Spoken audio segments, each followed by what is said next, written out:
It was something that brought together the best of everything that they'd accumulated and created it in one place. It's a memorial to a lost time.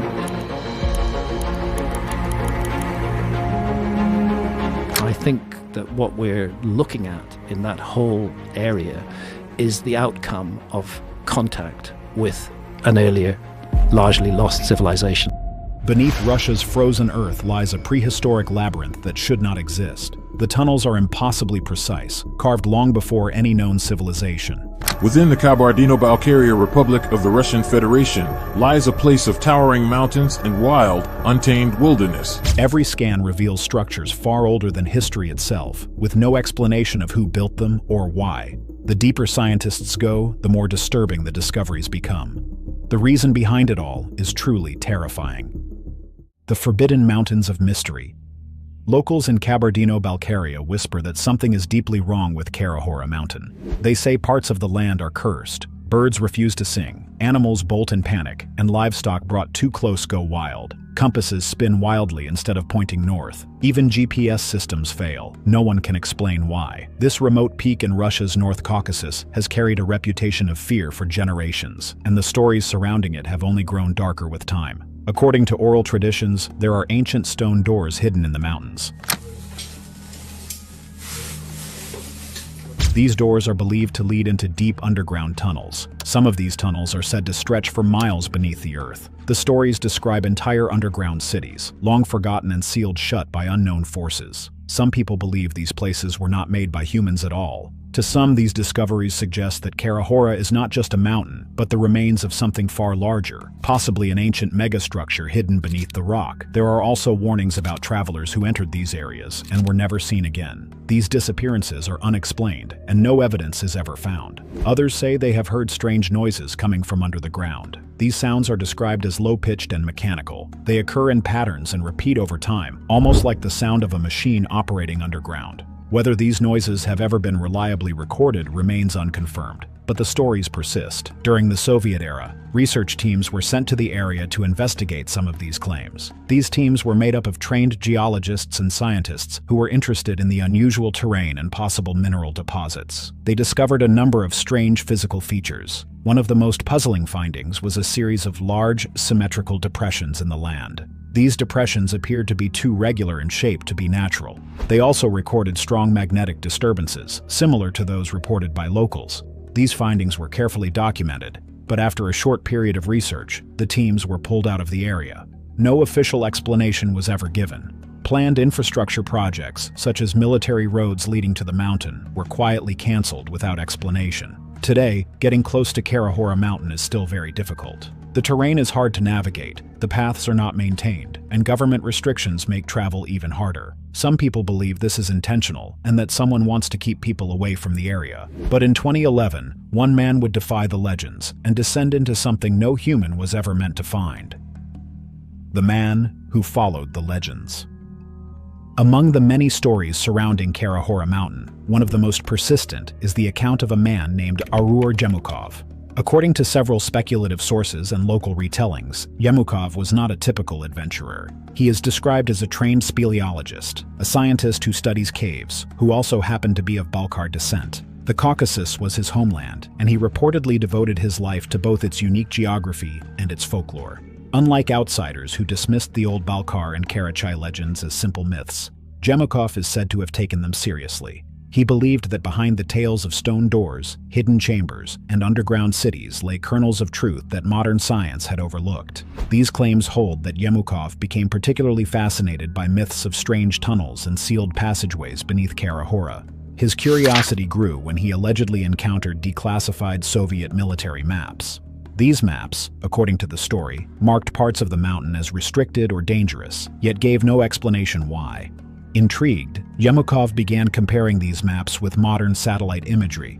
In doing so, he reportedly identified patterns that did not appear natural.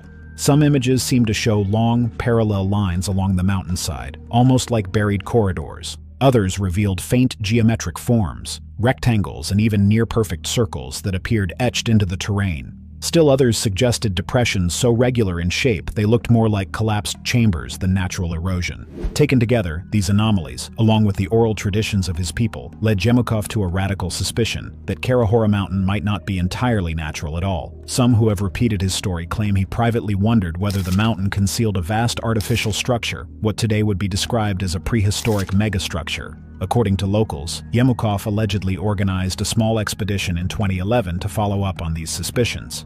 Using both modern surveying tools and traditional guidance from local legends, he and his team attempted to reach the areas where the anomalies appeared strongest. After days of difficult climbing and careful observation, the group reportedly found something that should not have been there. Near the upper slopes of Karahora, they came upon a narrow fissure in the rock.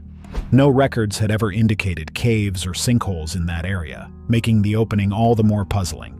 At first glance, the fissure looked like a natural crack, but when examined more closely, the team concluded it was not random at all. The walls appeared too clean, the shape too precise. What they had found, according to these accounts, was a vertical shaft dropping straight down into the mountain, plunging more than 130 feet. Descent into the impossible.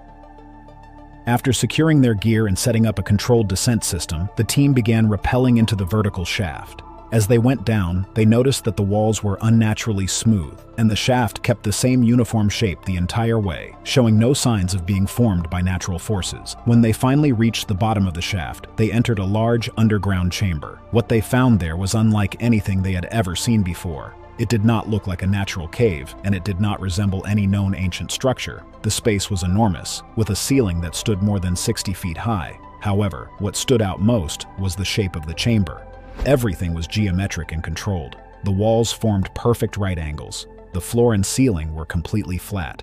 The space was made up of massive stone blocks, some of which were estimated to weigh as much as 200 tons each. The stones were placed together so precisely that the gaps between them were almost impossible to detect. Even a thin metal blade or a piece of paper could not fit into the joints between the blocks. There was no mortar holding them together, and yet they remained solidly in place. What made the discovery even more unusual was the complete absence of any signs of human presence. There were no chisel marks on the stones, no tool scratches, no broken fragments lying around.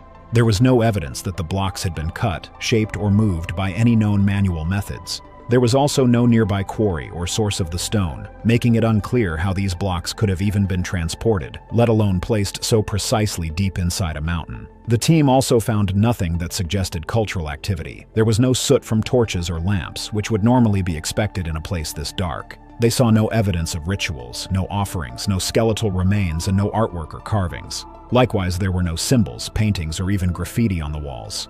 This was highly unusual because most ancient chambers built by humans contain at least some kind of cultural or religious markings.